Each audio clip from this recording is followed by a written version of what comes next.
Hi, I'm Anna Denton-Jones, and in this third week of Knowledge November, I want to focus on having a discussion with an employee about their performance and some of the things to do around that.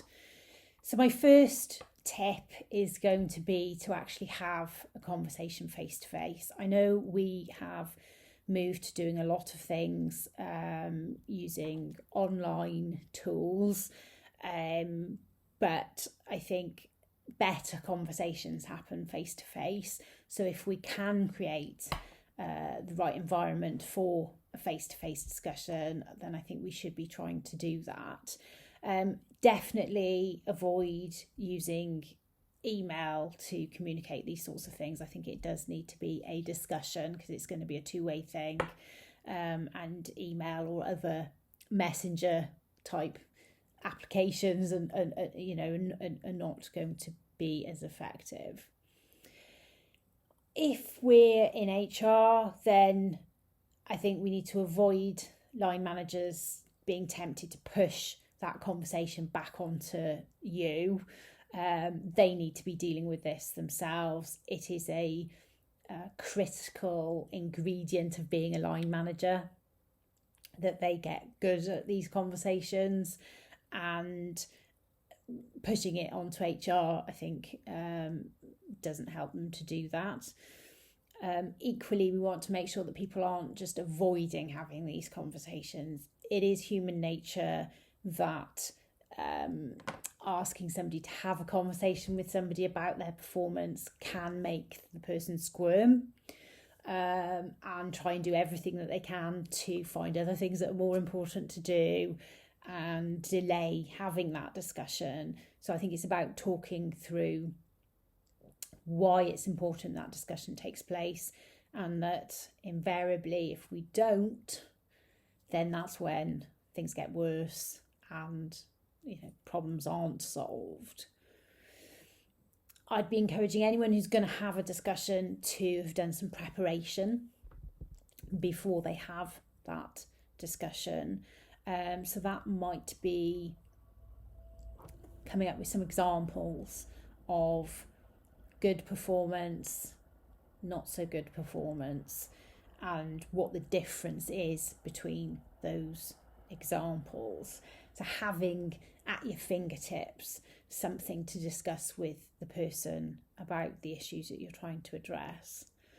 We've talked in previous weeks in the videos about barriers that might be there to good performance, and part of that discussion then is going to need to be unpicking what might be those barriers. Now, the employee concerned may have never really had the time to stand back and to think about what those barriers might be. So it would be useful if the person having the conversation with them is able to prompt and ask questions about a list of things that may be or may not be there, so that they can work out where they're going. So for example, somebody might say that their workload is too big. If that is the case, then how are we going to address that? Are we going to prioritise amongst the tasks that they have to do, those that are most important and those that perhaps they don't have to focus so much energy on? Can we look at the job in granular detail so that we can do that? We've talked again in previous video last week about outside of work stuff and how employers aren't expected to be responsible for all of that outside of work stuff, but it's only by us understanding what else might be going on in the picture, so all the pieces of the jigsaw, that we can then start to look at what support the employer might be able to offer, where we might signpost people. I know around the time of Queen Elizabeth II's death, there was a quote going around from her about nobody having the monopoly on wisdom, which I really liked. So we need to expect to be learning from this conversation as well. The employee may well share something new with us, something that we hadn't thought of or weren't aware of, something that's a surprise to us. So let's expect there to be that and it to be a two-way conversation. We always want to leave any conversation with an action plan in place. What is the manager going to go away and do? What is the employee going to go away and do? And if we are setting goals and objectives and targets and action points, we want to be smart about how we do that. So how are we going to measure that something that we've asked to be done is then being done? How will we know? What will it look like? I think one of the most powerful questions that a manager can ever ask a member of their team is, what can I do to support you in doing those things? So what can the organisation be doing? Is it shadowing somebody else? Is it a buddy? Is it mentoring? Is it coaching? Is it training?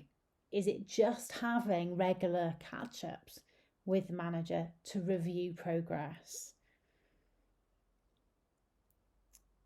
The manager's action point may well be to come away and diarise what's been discussed for the next review. It is also likely to be writing to confirm the discussion that's happened.